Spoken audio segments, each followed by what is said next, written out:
इस वीडियो में हम लोग पॉलीमर को कवर कर रहे हैं जुलाई 2022 जेई मेंस के प्रीवियस ईयर के क्वेश्चंस को। तो let's start one by one. पहला देखो, ये मेलामाइन पॉलीमर से रिलेटेड है। ठीक है, तो देखो पहले तो मैं आपको बताता हूँ मेलामाइन ये बहुत बार पूछा जा चुका है, इवन एडवांस में ही पूछा गया है। एडवांस में इंटीजर टाइप में था कि मेलामाइन में कितने नाइट्रोजन होते हैं। तो एकदम याद रखना, मेलामाइन बेंजीन बना लो पहले ऐसे, जल्दी जल्दी ऑल्टरनेट पे नाइट्रोजन बैठा दो और बाकी जो तीन है इस पे NH2 दे दो, हो गया मेलामाइन। तो टोटल 6 नाइट्रोजन है। ये एडवांस का क्वेश्चन है, इसके पहले भी मेलामाइन 20 बार जेई मेंस में पूछा गया है। तो मेलामाइन पॉलीमर के लिए मेलामाइन होना चाहिए, इसी से क्वेश्चन क्रैक हो जाएगा, क्योंकि मेलामाइन सिर्फ यही है 6 नाइट्रोजन, और कहीं पे नहीं है भाई। यहाँ पे 1 नाइट्रोजन यहाँ गायब कर दिया, यहाँ 3 नाइट्रोजन गायब कर दिए, यहाँ 2 नाइट्रोजन गायब कर दिया। तो ऑप्शन तो ए तय हो गया। लेकिन अब मेलामाइन आया तो क्यों मेलामाइन को छोड़ दें। मेलामाइन क्रॉकरीज बनाने में यूज़ होता है। तो ये देखो मेलामाइन का स्ट्रक्चर है, फॉर्मेल्डिहाइड के साथ ट्रीट करने पे ये पॉलीमराइज होता है। ठीक है, मैंने इसीलिए हाईलाइट करके लिखा हुआ है 6 नाइट्रोजन। ठीक है, और फॉर्मेल्डिहाइड के साथ जब आप करते हो तो ये नाइट्रोजन इसके ऊपर अटैक करता है। ठीक है, और ये OH बनता है, फिर वो OH हट हट के, ठीक है, CH2 के थ्रू ये अगले वाले यूनिट से कनेक्ट होता चला जाता है। तो ये मेलामाइन पॉलीमर अनब्रेकेबल क्रॉकरीज में इसका यूज़ होता है, क्योंकि यूज़ भी बहुत बार पूछा जाता है, तो ये ध्यान में रखना है।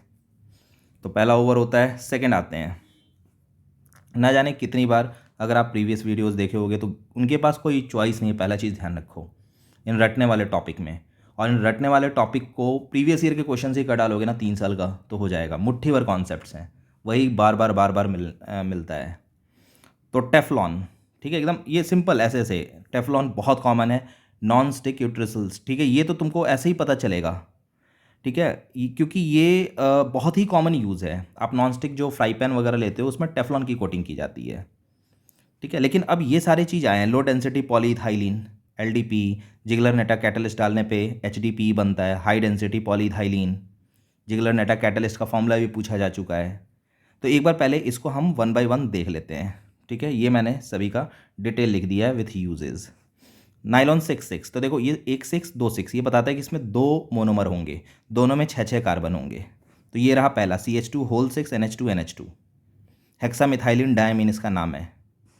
और ये एडिपिक एसिड CH2 होल 4 यानी CH2 4 बार, और उसके बाद इधर COH इधर COH, तो 4 तो कार्बन इसके हो गए और 2 कार्बन COH के। तो टोटल इसमें भी 6 कार्बन, इसमें भी 6 कार्बन, 2 मोनोमर है।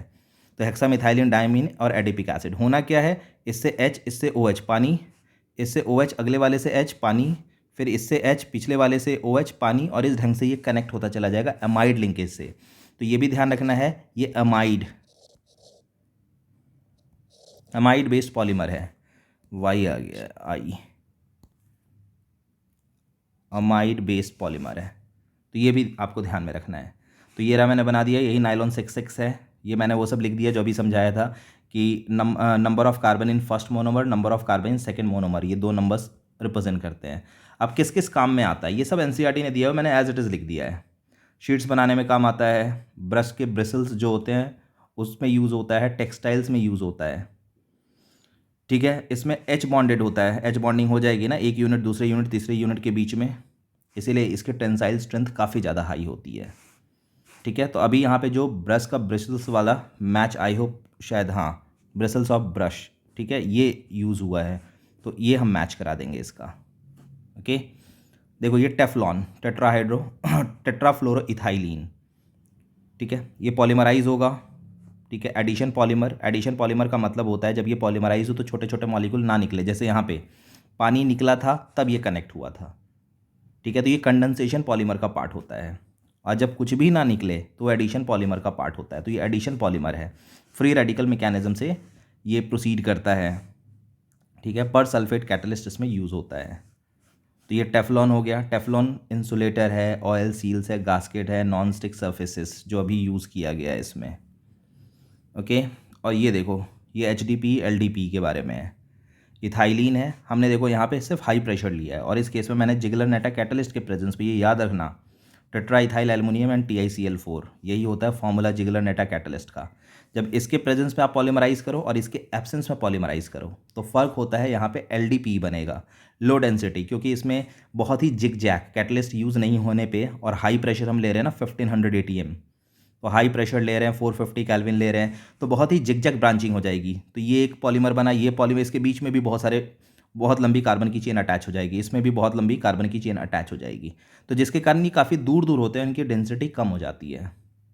इसीलिए इसको कहते हैं LDPE, लो डेंसिटी पॉलीइथाइलिन। ये सब मैंने लिख दिया है, ह्यूज गैप है। ठीक है, अब इसका क्या यूज़ है? इनर्ट, ठीक है, ये इनर्ट है। Flexible, poor conductor, wire insulator, जो वायर के ऊपर की कोटिंग होती है उसमें, स्क्वीज बॉटल्स में, फ्लैक्सिबल पाइप्स एंड टॉयज़ में इसका यूज़ होता है। सिमिलरली अब यहाँ पे आ जाओ, सेम चीज़, ठीक है।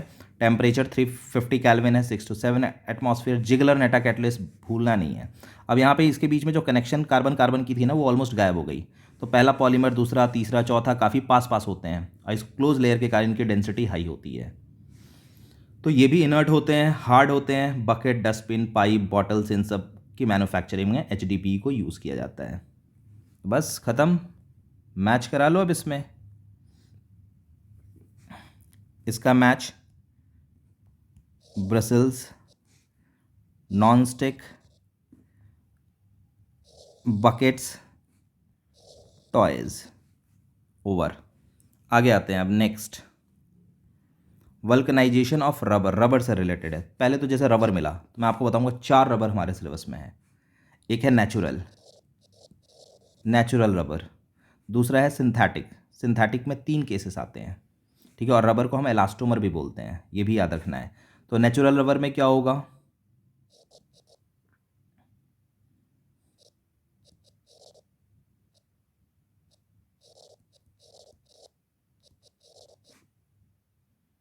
पॉलीइथाइलिन, ठीक है, सॉरी पॉलीइथाइलिन बोल दिया मैंने। आइसोप्रीन, ये आइसोप्रीन का आइसोमर होता है, आइसोप्रीन वही पॉलीमराइज होगा।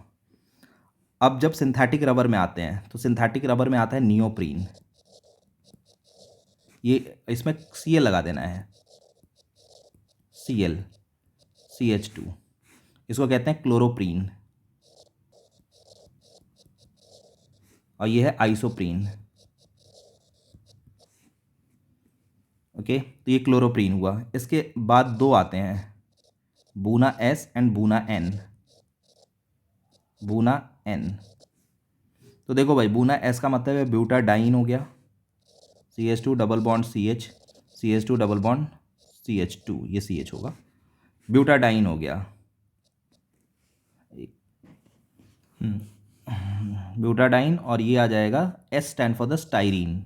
स्टाइरीन होता है बेंजीन से, CH डबल बॉन्ड CH2, इन्हीं का पॉलीमराइजेशन होता है। ये इधर, ये इधर, ये अगले वाले से पॉलीमराइज हो जाएगा। तो याद रखना है, इसके लिए ब्यूटाडाइन के लिए बूना लिया जाता है, स्टाइरीन के लिए S लिया जाता है। सिमिलरली इसमें क्या होगा, बूना यानी ब्यूटाडाइन ले लो, CH डबल बॉन्ड CH2, और एक्राइलोनाइट्राइल यानी CN लगाना है, CH double bond CH2। Same process connect होता चला जाएगा, तो एक्राइलोनाइट्राइल से N आता है। अब स्टोरी, जो वल्कनाइजेशन होता है वो इसमें होता है। जो नेचुरल रबर होता है ना, ये बहुत सॉफ्ट होता है, फ्री फ्लोइंग होता है, हल्का सा गर्म कर दोगे तो स्टिकी हो जाएगा। तो इसकी इस प्रॉपर्टी को इम्प्रूव करने के लिए इसे हम सल्फ़र के साथ ट्रीट करते हैं, ठीक है। जनरली 5% के आसपास सल्फ़र से हम ट्रीट करते हैं, तो इसकी प्रॉपर्टीज़ इम्प्रूव हो जाती है काफ़ी ज़्यादा, हीट रेजिस्टेंस हो जाएगा वगैरह वगैरह, पानी के साथ ये चिपचिपा नहीं होगा, एक्सेट्रा। तो ये जो वल्कनाइजेशन कॉन्सेप्ट है, ये नेचुरल रबर के लिए पहला। अब नेचुरल रबर है क्या, ठीक है, तो ये आइसोप्रीन है। ओके, तो ध्यान रखना। तो पहले देखो स्टाइरीन इसमें लेके आ गई, तो ऐसे ही गायब। नियोप्रियन सल्फर, तो नियोप्रीन मैंने पहले ही बता दिया, ये सिंथेटिक पॉलीमर है, सॉरी सिंथेटिक रबर है, ठीक है। तो ये सिंथेटिक रबर है, तो इसका मामला ही ख़त्म हो गया। आइसोप्रीन को सल्फ़र के साथ, यस ये करेक्ट है, आइसोप्रीन से नेचुरल रबर बनता है और इसको हम सल्फ़र के साथ ट्रीट करते हैं, तो सी ऑप्शन करेक्ट हो जाएगा। ये मैंने यहाँ नेचुरल रबर की कुछ कैरेक्टरिस्टिक लिख दी है, वही है, आइसोप्रीन है, पॉलीमराइज़ किया, ये रहा पॉलीमराइजेशन जो मैंने वहाँ पे आपको बता दिया, ठीक है। ये नेचुरल रबर हुआ। यूज़ क्या क्या होता है, जो नेचुरल रबर होता है बहुत अच्छा, ये तो मैंने वल्कनाइजेशन का बता दिया है कि नेचुरल रबर जो होता है बहुत सॉफ्ट होता है, ठीक है। ब्रिटल, सॉफ्ट कब होता है, जब टेम्परेचर आप 335 केल्विन से ज़्यादा कर दोगे तो स्टिकी सा हो जाएगा। अब ब्रिटल कब हो जाएगा, जब 283 केल्विन से कम हो जाएगा टेम्परेचर, तो काफ़ी ब्रिटल हो जाएगा, पानी भी अब्जॉर्व करता है, इसीलिए वल्कनाइजेशन हम करते हैं इसका, ठीक है। और वल्कनाइजेशन करते हैं तो इसकी कैरेक्टरिस्टिक इंप्रूव हो जाती है। तो यही कहानी है। तो शुरू करते हैं। अच्छा, ये सब मैंने कुछ और भी कैरेक्टरिस्टिक लिख दी है कि इससे होता है 1,4 एडिशन, ठीक है, पॉलीआइसोप्रीन में। वीक वंडरवाल 4 से ये आपस में कनेक्टेड होते हैं, क्वाइल्ड स्ट्रक्चर होता है इसका, ठीक है। तो सेस क्वाइल्ड स्ट्रक्चर और वीक वंडरवाल 4 से ये अटैच्ड होता है, ये एडिशनल प्रॉपर्टीज़ हैं। नेक्स्ट आते हैं फिनॉल फॉर्मेल्डिहाइड। भाई ये तो न जा, इसके पहले भी मैंने बता रखा है। फिनॉल फॉर्मेल्डिहाइड ये बेकेलाइट का मोनोमर होता है। तो इसमें क्या होता है मैं दिखा देता हूँ, मैं लेके आया हूँ यहाँ पे। ये रहा फिनॉल फॉर्मेल्डिहाइड। बनता कैसे, फिनॉल और फॉर्मेल्डिहाइड को ट्रीट करते हैं। ये फिनॉल ले लो और इसको फॉर्मेल्डिहाइड से ट्रीट कर दो, HCHO इन H+। ये रिएक्शन पहले मिल चुका है, ये 2000 सीरीज जुलाई के ही सीक्वेंस में। तो ये बनेगा फिनॉल फॉर्मेल्डिहाइड। अब इसको जब हम पॉलीमराइज करते हैं तो पॉलीमराइज ये ऐसे होता है कि इसका OH और एक और ले लो फिनॉल फॉर्मेल्डिहाइड, ये लिया CH2OH आ गया, और ये H ये पानी बन के निकलेगा। ऐसे ही इसका H पिछले वाले के साथ, ये OH अगले वाले के साथ, और इस ढंग से ये पॉलीमराइज हो जाएगा। इसको मैं हटा देता हूँ। तो ये पॉलीमराइज होने के बाद ये जो पहला स्टेप पे बनता है इसको कहते हैं नेवोलैक। और फिर नेवोलैक को फिर से फिनॉल फॉर्मेल्डिहाइड के साथ हम ट्रीट करते हैं, मतलब फॉर्मेल्डिहाइड के साथ ट्रीट कर देंगे एक्सेस में, क्योंकि ऑलरेडी इसमें है ही। तो इसको जब हम फॉर्मेल्डिहाइड से फर्दर हीट करते हैं नेवोलैक को, तो दोनों नेवोलैक के यूनिट देख रहे हो, ये ऊपर से एक नेवोलैक का यूनिट, नीचे से दूसरा नेवोलैक का यूनिट, ये आपस में कनेक्ट हो जाएगा। और ये फॉर्मेल्डिहाइड जो इससे अटैच हुआ तो वो CH2OH बन चुका है। तो ये दो नेवोलैक के यूनिट आपस में कनेक्ट हो गए फॉर्मेल्डिहाइड के थ्रू। तो ये जो बनता है ये बेकेलाइट है। तो देखो, एक सिंगल स्ट्रैंड, अगर सिंगल स्ट्रैंड है तो ये हो गया नेवोलैक, और एक सिंगल स्ट्रैंड दूसरा सिंगल स्ट्रैंड फिर आपस में जब अटैच हो गया तो ये होता है बेकेलाइट, ठीक है। तो यही पूरी स्टोरी है। बेकेलाइट का use combs, electrical sockets, computer disc and handles of the pen, इतने में यूज़ होता है। तो नाउ लेट्स, ये तो फिक्स हो चुका है कि भाई ये नेवोलैक में आएगा, नेवोलैक होता या बेकेलाइट, ठीक है। अब आ जाओ कोपॉलीमर ऑफ 1,3-ब्यूटाडाइन एंड स्टाइरिन। ये तो मैंने पहले ही बता दिया। ये देखो, ब्यूटाडाइन के लिए बूना, स्टाइरिन के लिए एस, बूना एस। पॉलिस्टर, अच्छा ये एक इम्पॉर्टेंट है, ठीक है। इसमें दो आते हैं, डेक्रॉन एंड ग्लिप्टल। दोनों को मैं लेके आ जाता हूँ। दोनों में सेम होता है, बस इसमें ऑर्थो, ग्लिप्टल में ऑर्थो होता है, थैलिक एसिड ही होना है हमें, 2 COH लगेंगे। इसमें ऑर्थो पोजीशन पे दोनों COH लगते हैं, और इसमें पैरा पोजीशन पे दोनों COH लगते हैं, COOH COOH। थैलिक एसिड लेना है, एक में ऑर्थोथैलिक एसिड, एक में पैराथैलिक एसिड, यही होना है। तो पैराथैलिक एसिड को टेरीथैलिक एसिड भी कहते हैं। तो इसीलिए इसका तो मैच इसके साथ होना है और इसका मैच इसके साथ होना है, ठीक है। ये थैलिक एसिड इसने सिर्फ मेंशन किया है, ठीक है। तो अंडरस्टूड है, टेरीथैलिक एसिड हम पैरा वाले को कहते हैं, तो ये ऑर्थो वाला रह गया। और इसको ग्लाइकोल के साथ इसको ट्रीट करते हैं, CH2CH2OH OH, यही पॉलीमराइज होता है, और ठीक है। तो ये ग्लिप्टल बना देगा, पेंट वगैरह में यूज़ होता है। और इसको जब ट्रीट करोगे, ये जब पॉलीमर बनाएगा, यही एस्टर बनना है, OH और H हट के कनेक्ट हो जाएगा। तो मैं इसको लेके आता हूँ, डिटेल मैंने यहाँ पे ला रखा है। ये देखो, डेक्रॉन के लिए इथाइलिन ग्लाइकॉल और टेरीथैलिक एसिड, इन दोनों का पॉलीमराइजेशन कैसे हो रहा है, इसका H इसका OH हट गया ये पिछले वाले से, और इस ढंग से ये पॉलीमर बन गया। यही है डेक्रॉन। और डेक्रॉन का दूसरा नाम भी याद रखना, टेरिलीन। दोनों में से कुछ भी दे सकता है। इसमें जो कैटलिस्ट लेते हैं, zinc oxide and antimony try oxide, ये NCERT ने दे रखा है, तो कभी भी पूछा जा सकता है मेंस में, तो याद रखना इस चीज़ को। इसके प्रेजेंस में हीट करते हैं हम, ठीक है, तो फॉर्म होता है डेक्रॉन या terylene. Blending of cotton wools, ठीक है, सेफ्टी हेलमेट्स, ये हेलमेट लिखा हुआ है। ग्लास रीइंफोर्समेंट, ग्लास रीइंफोर्समेंट का मतलब है कभी कांच वाँच टूटे ना तो कांच फैले ना, वहीं पे चिपका रह जाता है, उसको ग्लास रीइंफोर्समेंट कहते हैं, सेफ्टी हेलमेट में यूज़ होता है। ग्लिप्टल में यही चीज़ है, देखो थैलिक एसिड ही है, लेकिन ये किस पोजीशन पे, ऑर्थो पे, ऑर्थोथैलिक एसिड, बाकी वही एस्टर ही बनना है। तो ये एस्टर बना दिया हमने। ये manufacturing of paints and Lakers में यूज़ होता है। तो बस कहानी ओवर हो गई, मैच करा दिया इसका हमने सभी का, और स्टोरी भी बता दी। नेक्स्ट आते हैं अब अगले पे। अब ये रिपीट हो गया, देखो नियोप्रीन, अभी मैंने बताया था नियोप्रीन, ये नेचुरल रबर का आइसोप्रीन, क्लोरोप्रीन, ये आ गया। क्लोरोप्रीन का जो पॉलीमर होता है, ठीक है, वो होता है सिंथेटिक रबर। तो जो सिंथेटिक रबर है, ठीक है, उसका नाम होता है नियोप्रीन, जो क्लोरोप्रीन से बनता है। नेचुरल रबर आइसोप्रीन, ठीक है, ये दोनों एकदम टिप पे होना चाहिए। 4 ही रबर है, नियोप्रीन मतलब नेचुरल रबर एक जो आइसोप्रीन का पॉलीमर है, दूसरा है क्लोरोप्रीन का पॉलीमर जो सिंथेटिक रबर हो गया, नियोप्रीन आ गया। उसके अलावा बुनाएस एंड बुनाएन। टेफ्लॉन टेट्राफ्लोरोइथाइलिन अभी आ चुका है, ये CF2 इसी का पॉलीमर, ठीक है। अभी जो रह गया वो इसके साथ जाएगा, एक्रिलेन। इन सब में आप कभी भी देखोगे ना, आपको 2-3 तो कंफर्म पता होंगे, वो रिपीटेड रहते हैं, एक आधा कुछ इधर उधर एक्सपेरिमेंट करता है, उससे कभी आपका मार्क्स नहीं जाने वाला है। चलो ये भी हो गया, ऑलरेडी कवर हो चुका था। देखो आ गया ना, टेरिलीन, डेक्रोन का दूसरा नाम, आँख बंद करके कि भाई टेरिथैलिक एसिड,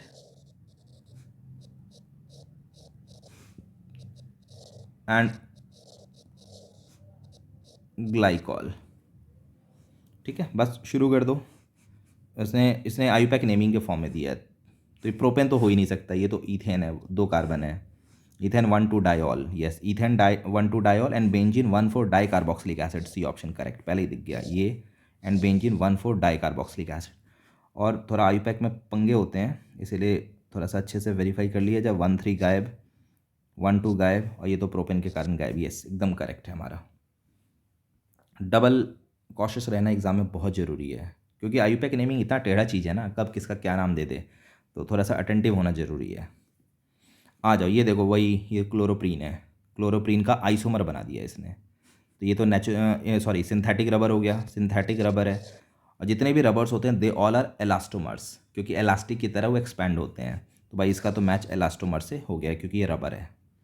इसमें जो जो आप आँख बंद करके बता सकते हो, ये देखो, ये नेवोलैक आ गया, ठीक है, ये आ गया हमारे पास, देखो ये नाइलॉन आ गया, ठीक है, और ये जो नाइलॉन है ये नाइलॉन 6 है, क्योंकि ये यूनिट यहाँ पे 4 कर दिया है, इस 6 क्यों दे दिया, ठीक है, ये 6 है, ये भी 6 होगा, फिर नहीं 4 ही होगा, 4, क्योंकि 2 कार्बन इसके 6 हैं।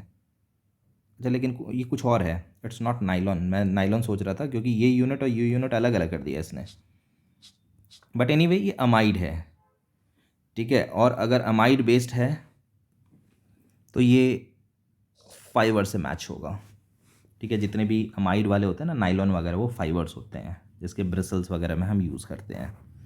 इसके बाद नेवोलैक, नेवोलैक ये थर्मोसेटिंग है, ठीक है, नेवोलैक और बेकेलाइट जो होता है ना, वो रीयूजेबल नहीं होता है, क्योंकि एक बार जो शेप ले लेता है ना, ठीक है, तो फिर मतलब वो परमानेंट फिक्स, उसके बार बार आप ट्रीट करके उसको सॉफन नहीं कर सकते हो। थर्मोसेटिंग का मतलब होता है कि एक बार अगर उसको आपने शेप दे दिया ना, तो उसको फिर से हीट करके आप सॉफन नहीं कर सकते हो। जैसे कि नॉर्मल प्लास्टिक वगैरह हम कबाड़ी में बेच देते हैं, वो क्या क्यों बेचते हैं, क्योंकि वो उसको हीट करेंगे तो फिर से पिघल जाएगा, उसको जो शेप देना चाहते हैं हम दे सकते हैं। लेकिन जो थर्मोसेटिंग में है, ये हमारे पास फ्लेक्सिबिलिटी नहीं होती है, तो इसके लिए फिर बच गया हमारे पास थर्मोप्लास्टिक। तो बस ओवर हो गया। नेक्स्ट आते हैं अब, नॉट अ नेचुरल पॉलीमर, जो नेचर में एग्जिस्ट नहीं करता है। प्रोटीन हमें पता है नेचर से हमें मिलता है, ये तो नेचुरल है। स्टार्च भी हमें नेचर से मिलता है। रबर, हाँ रबर भी नेचर से मिलता है। वैसे रबर में थोड़ा सा डाउटफुल भी है, क्योंकि 2 तरह के रबर होते हैं, सिंथेटिक नेचुरल। इसने नहीं दिया तो हम अपने फेवर में ले रहे हैं भाई, नेचुरल रबर की बात हो रही है, रबर का एक वैरायटी तो कम से कम नेचुरल है ना। और रेयन, ये हमें बनाना पड़ता है। रेयॉन्स का मतलब है कि जो 2 तरह के हो सकते हैं, अमाइड बेस्ड भी रेयॉन्स होते हैं, एस्टर बेस्ड भी होता है, ठीक है ना, ये हम इंडस्ट्री में प्रोड्यूस करते हैं, इसीलिए डी ऑप्शन इसमें करेक्ट होगा। तो बस इतने ही क्वेश्चंस थे, ठीक है। Thanks for watching.